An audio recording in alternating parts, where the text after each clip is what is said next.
사랑하는 성도 여러분, 우리의 인생은 참 연약합니다. 건강할 때는 평생 괜찮을 것 같지만 작은 병 하나에 쉽게 무너지고, 잘 될 때는 모든 것이 내 힘인 것 같지만 예상하지 못한 문제 하나에도 마음이 흔들릴 때가 많습니다. 사람도 그렇습니다. 가까운 사람에게 위로를 기대했는데 오히려 상처를 받을 때가 있고, 믿었던 것이 무너질 때도 있습니다. 그래서 사람은 결국 붙들 수 없는 참된 안전을 찾게 됩니다. 오늘 시편 16편부터 18편까지는 바로 그런 우리에게 무엇이 진짜 흔들리지 않는 삶인가를 보여줍니다. 시편 16편은 하나님 안에서 누리는 안전과 기쁨을, 시편 17편은 억울함 속에서도 드리는 기도를, 18편은 모든 싸움 가운데 건지시는 하나님을 노래합니다. 오늘 말씀을 통해 우리의 마음이 다시 하나님께 뿌리내리기를 바랍니다. 먼저 시편 16편은 다윗의 아주 아름다운 고백으로 시작됩니다. 하나님이여 나를 지켜주소서, 내가 주께 피하나이다 라고 시작됩니다. 다윗은 왕이었지만 자신의 힘과 권세를 의지하지 않았습니다. 그는 늘 하나님께 피했습니다. 왜냐하면 세상의 모든 것은 언젠가 흔들릴 수 있다는 것을 알았기 때문입니다. 돈도 건강도 사람도 완전한 피난처가 될 수 없습니다. 그래서 다윗은 이렇게 고백합니다. 여호와는 나의 산업과 나의 잔의 소득이시니. 여기서 산업은 단순한 재산을 가리키는 것이 아닙니다. 인생의 가장 중요한 몫을 가리킵니다. 가장 소중한 유산을 뜻합니다. 다윗은 하나님 한 분이면 충분합니다 라고 말하고 있는 것입니다. 여러분, 우리의 마음은 자꾸 다른 것을 붙잡으려고 합니다. 돈을 붙잡고 사람을 붙잡고 세상의 안정감을 붙잡으려 합니다. 그러나 그런 것들은 우리 영혼의 기초가 될 수 없습니다. 오직 하나님만이 우리 삶의 영원한 기업이 되십니다. 시편 16편 8절은 너무나도 유명한 말씀이지요. 내가 여호와를 항상 내 앞에 모심이여. 다윗은 하나님을 어려울 때만 찾지 않았습니다. 평소에도 하나님을 바라보며 살았습니다. 그래서 이어서 이렇게 고백합니다.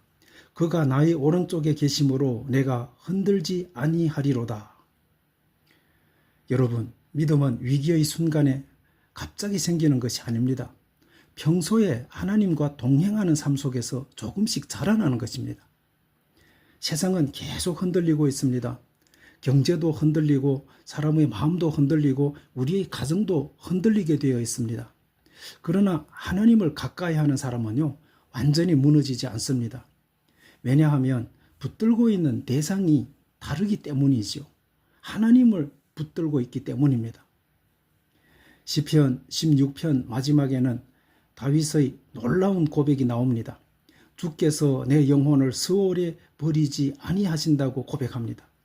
이 말씀은 단순히 다윗 개인만의 고백이 아닙니다. 훗날에 사도 베드로가 사도행전 2장에서도 이 말씀을 인용하면서 하나님께서 생명의 길을 여시는 분이라고 증거합니다. 다윗은 죽음보다 크신 하나님을 바라보았습니다. 그래서 그는 두려움 속에서도 소망을 잃지 않았습니다. 여러분, 우리의 인생도 결국엔 하나님의 손안에 있습니다. 그래서 믿음의 사람은 어떤 상황 속에서도 소망을 잃지 않는 것입니다. 소망을 잃지 않고 하나님을 꼭 붙잡는 우리 도안교회 모든 성도님들이 되시기를 주님의 이름으로 축원합니다. 이어서 시편 17편은 다윗의 간절한 기도입니다. 다윗은 억울한 상황 속에 있었습니다. 그러나 그는 사람에게 복수하려 하지 않고 하나님께로 나아갑니다. 여호와여, 의의 호소를 들으소서라고 고백을 합니다. 우리도 살아가다 보면 억울한 일을 겪게 되지요.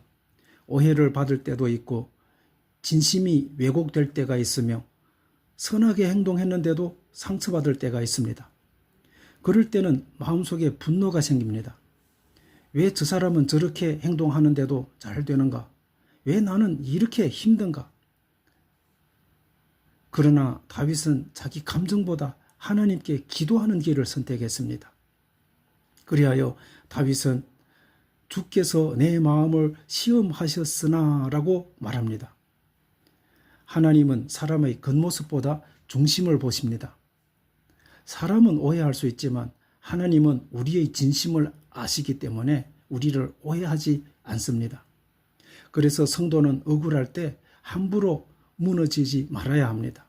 하나님께서 다 보고 계시기 때문입니다. 하나님은 눈동자같이 우리를 지키시는 하나님이십니다.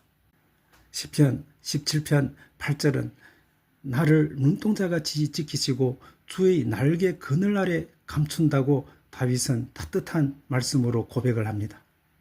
눈동자는 사람이 가장 민감하게 보호하는 부분입니다.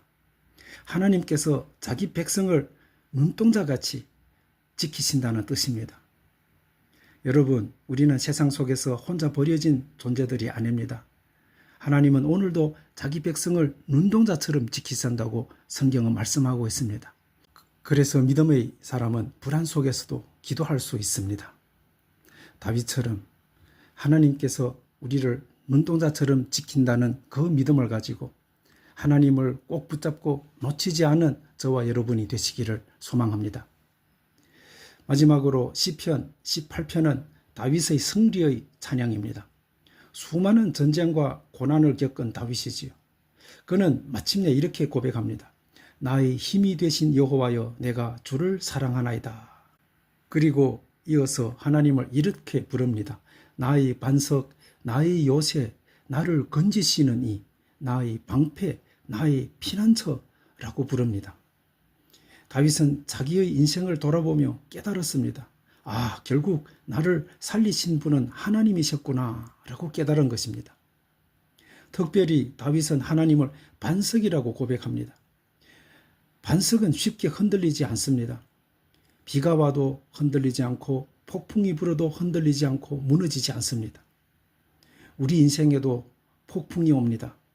건강의 폭풍이 오고 경제의 폭풍이 오고 관계의 폭풍이 찾아옵니다. 그러나 하나님 위에 인생을 세운 사람은요, 완전히 무너지지 않습니다. 왜냐하면 기초가 반석 위에 있기 때문입니다. 예수님께서도 말씀하셨지요. 집을 반석 위에 세운 사람은 빗바람이 불어도 무너지지 않는다고 하셨습니다.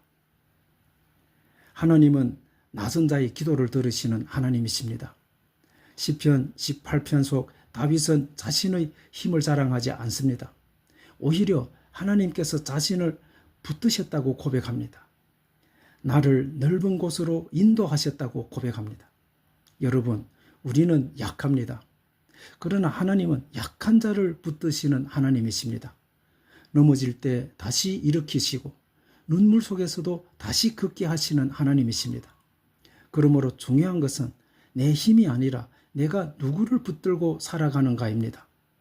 하나님을 큰 하나님으로 믿고 모시고 그 하나님을 끝까지 붙들고 살아가는 저와 여러분이 되시기를 간절히 주님의 이름으로 축원을 드립니다. 여러분, 말씀을 마무리하겠습니다. 시편 16편부터 18편은 우리에게 중요한 믿음의 길을 보여줍니다. 첫째, 하나님만이 우리의 참된 기업이 되십니다. 둘째, 억울함 속에서도 기도를 포기하지 말아야 합니다. 셋째, 하나님은 우리의 영원한 반석이 되십니다. 세상은 계속 흔들리게 되어 있습니다. 삶도 흔들리고 마음도 흔들리고 환경도 흔들리게 됩니다. 그러나 하나님을 붙드는 사람은 끝까지 절대로 무너지지 않습니다. 오늘도 하나님께 가까이 나아가는 저와 여러분이 됩시다. 우리의 피난처 되시고 반석 되시는 하나님께서 끝까지 우리의 삶을 붙들어 주실 것입니다. 기도하겠습니다. 사랑과 은혜가 풍성하신 하나님 아버지, 오늘도 시편의 말씀을 통해 우리의 영혼을 새롭게 하시니 감사합니다. 세상을 살아가다 보면 우리의 마음이 쉽게 흔들립니다. 눈앞의 현실 때문에 두려워하고 사람의 말에 상처를 받고 미래의 불안 때문에 낙심할 때가 많습니다. 그러나 오늘 말씀처럼 하나님만이 우리의 참된 피난처 되심을 믿게 하옵소서. 환경보다도 하나님을 바라보게 하시고 문제보다도 하나님의 손을 더 의지하게 하옵소서. 억울한 일을 당할 때에도 분노와 원망으로 무너지지 않게 하시고 기도의 자리로 나아가게 하옵소서. 우리를 눈동자처럼 지키시는 하나님을 신뢰하게 하시고 혼자라고 느껴질 때에도 주님의 날개 아래 거하게 하옵소서. 무엇보다도 우리 인생의 기초를 세상 위에 두지 말게 하시고 흔들리지 않는 반석 되시는 하나님 위에 세우게 하옵소서. 오늘도 우리의 걸음을 붙드시고 끝까지 믿음으로 살아가게 하옵소서. 감사드리며 예수 그리스도의 이름으로 기도드립니다. 아멘.